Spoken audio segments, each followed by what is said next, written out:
MrBeast, the biggest YouTuber on the planet, is reportedly bleeding cash. His $5.2 billion entertainment empire is facing multi-million-dollar annual losses, with the cost of a single video skyrocketing to over $3 million.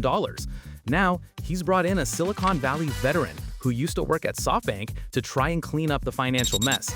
This is the dirty secret of the creator economy. Viral fame doesn't equal profit. Even with a massive Amazon deal for Beast Games, which he funded with tens of millions of his own money, the path to profitability is a tightrope walk. It's a classic Wall Street versus creator culture clash, where the pressure to professionalize and monetize could kill the very chaos that made him a star. Is the MrBeast bubble about to burst?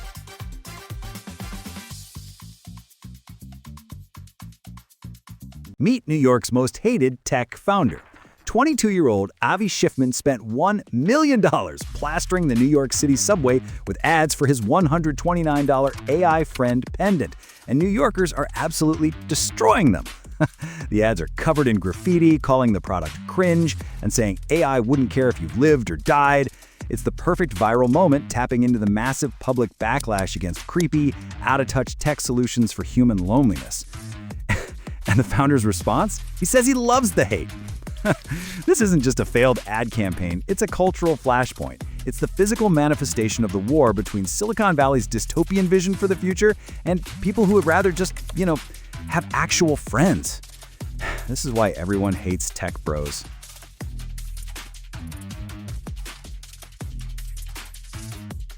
Elon Musk just cost Netflix $15 billion after the Tesla CEO called for a boycott of the streaming giant over a resurfaced controversy involving a transgender character in a kids' show. The company's stock tanked. The hashtag Cancel Netflix campaign went viral, fueled by conservative outrage and amplified by Musk to his millions of followers.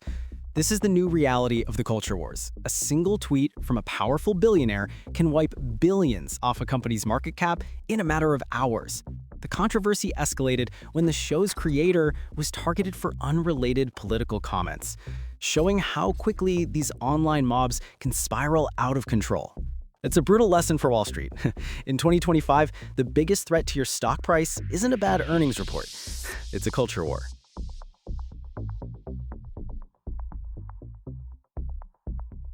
This is what a tech CEO meltdown looks like.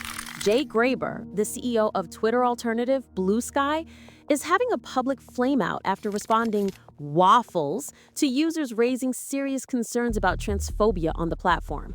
When the backlash intensified, she doubled down, trolling critics by posting pictures of waffles. Now, screenshots of the bizarre exchange are going viral on Reddit and other platforms, and users are fleeing. It's a masterclass in how not to handle a community crisis, and it exposes the fragile egos and tone-deaf leadership that plague so many Silicon Valley startups. This isn't just about waffles. It's about a complete failure to protect marginalized users. And it could be the death of a platform that once promised to be different.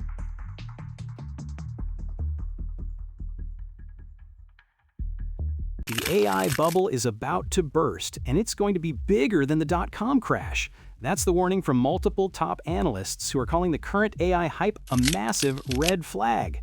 They say Silicon Valley is repeating the same mistakes of 2000, pouring trillions of dollars into overhyped startups with no real path to profitability. While stocks for companies like Nvidia are hitting record highs, the underlying fundamentals are shaky. One market veteran warns that America is placing one big bet on AI not being a bubble, and it's a bet we're likely to lose.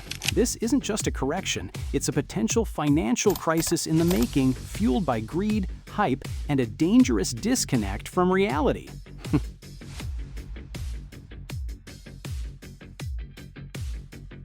You've probably seen the death to Spotify post in your feed. Here's why it's happening. A protest event in the Bay Area sold out in 24 hours after it was revealed that Spotify's CEO Daniel Ek secretly invested nearly $700 million in a military AI company called Helsing. This isn't just about artist payouts anymore.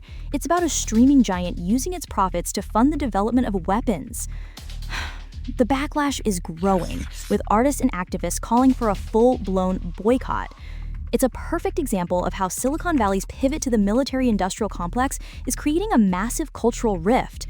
People are realizing that their subscription fees might be helping to build the next generation of autonomous weapons, and they are not happy about it.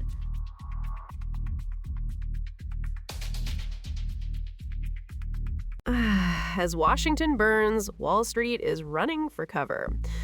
Gold and Bitcoin are surging to record highs as the government shutdown drags on with no end in sight.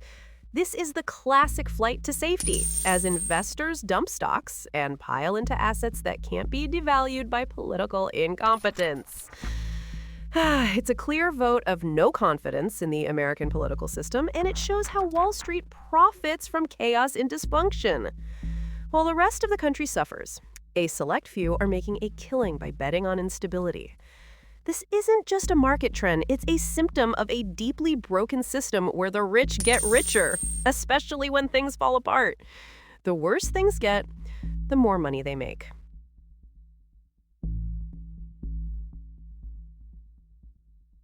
Wall Street is officially living in a fantasy world. The September jobs report, one of the most important economic indicators, has been delayed indefinitely because of the government shutdown. And the market's reaction? It hit another record high! This is the ultimate proof that the stock market is no longer connected to reality. Investors are so high on the AI hype that they're completely ignoring the massive warning signs of a struggling economy and a dysfunctional government. This isn't just irrational exuberance.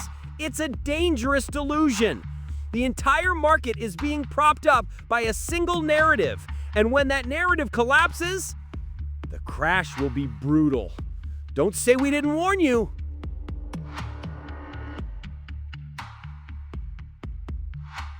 The social media wars are heating up, and it's getting ugly. As users flee toxic platforms like X, they're finding that the alternatives are just as broken. Blue Sky's CEO is having a public meltdown over waffles.